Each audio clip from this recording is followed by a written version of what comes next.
Ukrainian President Volodymyr Zelenskyy has launched a global crowdfunding platform to help his country defend itself in its war against Russia and to repair all of its damaged infrastructure.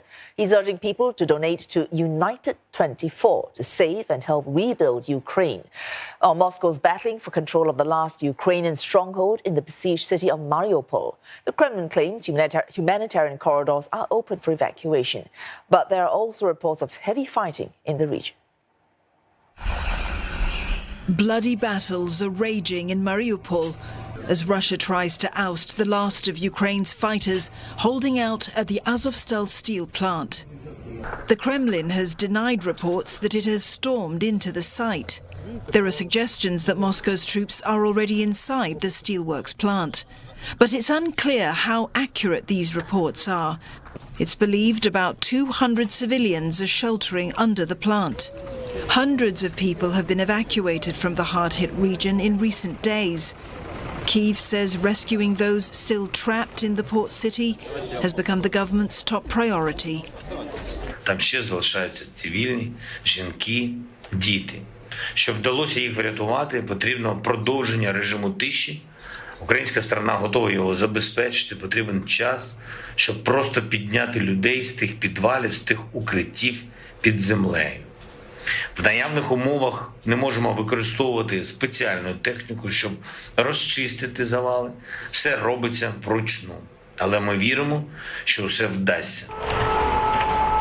Heavy fighting also in Ukraine's east. At least 25 civilians have been killed after shelling on the city of Kramatorsk in the eastern Donetsk region. Вы знаете, я ничего не могу вам сказать. Я в тот момент, когда вот такие были далекие, я уже, естественно, не спала, встала, и в этот момент я зашла в туалет и посыпалась. А муж просто приоткрыл окно чуть-чуть, и нам крупно повезло, у нас одна створка, потому что мы, видно, открыли, и оно, может, взрывная волна. Изнутри, да. А так что, вон, видите, что... Meanwhile, Russia says its artillery has struck multiple targets and strongholds overnight, killing more than 600 Ukrainians. Moscow says it's destroyed aviation equipment at an airfield in the central Kirovohrad region, as well as an ammunition depot in Mykolaiv. And John Gambrell joins us live from Lviv. John, on that Azovstal steel plant in Mariupol, Ukraine says Russian attacks continue. Russia denies storming that steel plant. Where you are you getting any clarity on what's happening on evacuation there?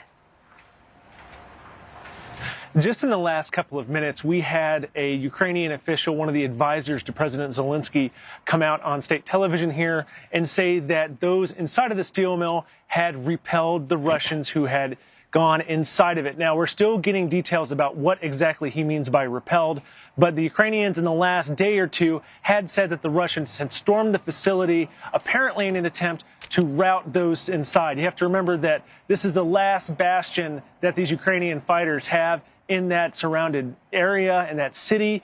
There are some 2,000 Russian troops estimated to be there, and that facility is just getting bombarded with missiles and ship fire and aerial bombardment, bombs dropping in and tearing meters away from reinforced concrete. It's a tough fight, but the Ukrainians say for now they've repulsed the Russians, but it remains unclear whether or when any further evacuations from the site would continue. And John, moving to the larger picture of war in Ukraine, the last few days, possibly weeks as well, we're hearing this has become a war of attrition on both sides. Ukraine's president saying his country will not be able to launch a counteroffensive before the middle of next month. Why would he say that? It's interesting. There's a couple of things going on right now in the wider war.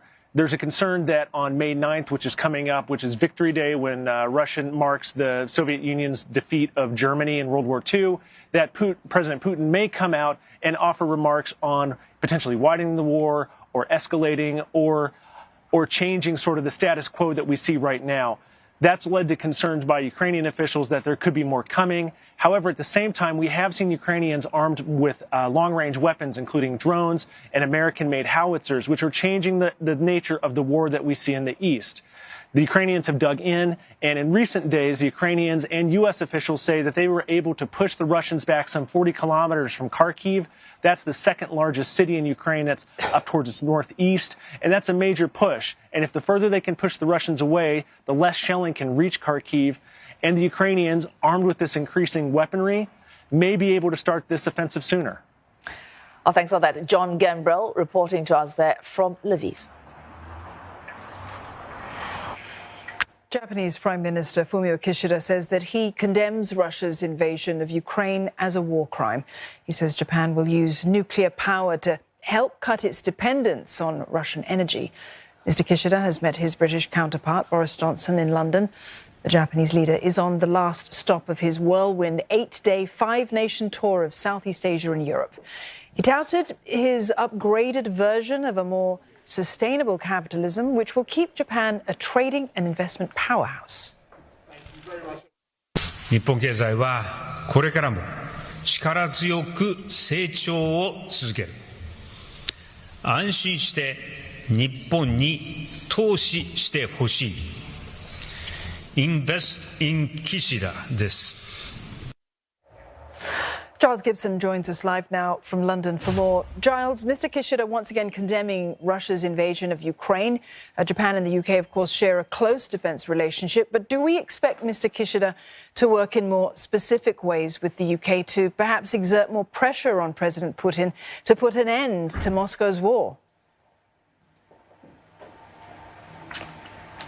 Yeah, we saw Fumio Kishida, the Japanese Prime Minister, arriving at 10 Downing Street in central London just a couple of hours ago. He posed for a quick photograph, a handshake with the British Prime Minister Boris Johnson outside that famous door at 10 Downing Street, and then he disappeared inside for these talks to go on. Of course, as you were saying, Japan has condemned Russia's invasion of Ukraine.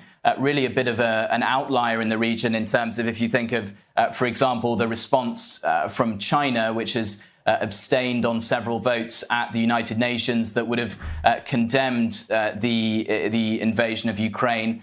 We've also seen Fumio Kishida, the Japanese Prime Minister, giving a speech at an event in the City of London just a few hours ago. Of course, the heart of the UK economy, and especially, investment banking and accountancy and that kind of thing. And we saw Fumio Kishida really just declaring that Japan is open for business. Of course, the country has this aim to double foreign direct investment, FDI, by 2030. So we saw the Japanese Prime Minister right in the heart of the City of London, really inviting investors to invest in his country, as he not exactly sort of revolutionises from the previous holder of his position, Shinzo Abe, but certainly tries to take the Japanese economy in a slightly different direction.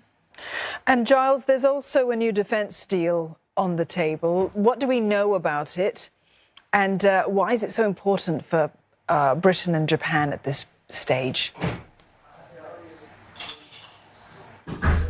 Yeah, so this new agreement, which we are expecting to be announced by the two leaders after the end of this visit, is known in technical terms as a reciprocal access agreement. What it really allows the two militaries to do is really just to work much closer together. So, they can train together, they can hold joint exercises together, perhaps in the Indo-Pacific, in China's backyard. And they're also planning, according to 10 Downing Street, to work together more on things like disaster relief programs. So not just strictly military. Of course, this is important for Japan in terms of strengthening its defences, in terms of being right in the backyard of not just China, but also North Korea. And as far as the Johnson administration here in London is concerned, this is all part of the tilt to the Indo-Pacific. This was a policy that's been talked about a lot since Brexit and since the UK left the European Union. Of course, the Russian invasion of Ukraine has completely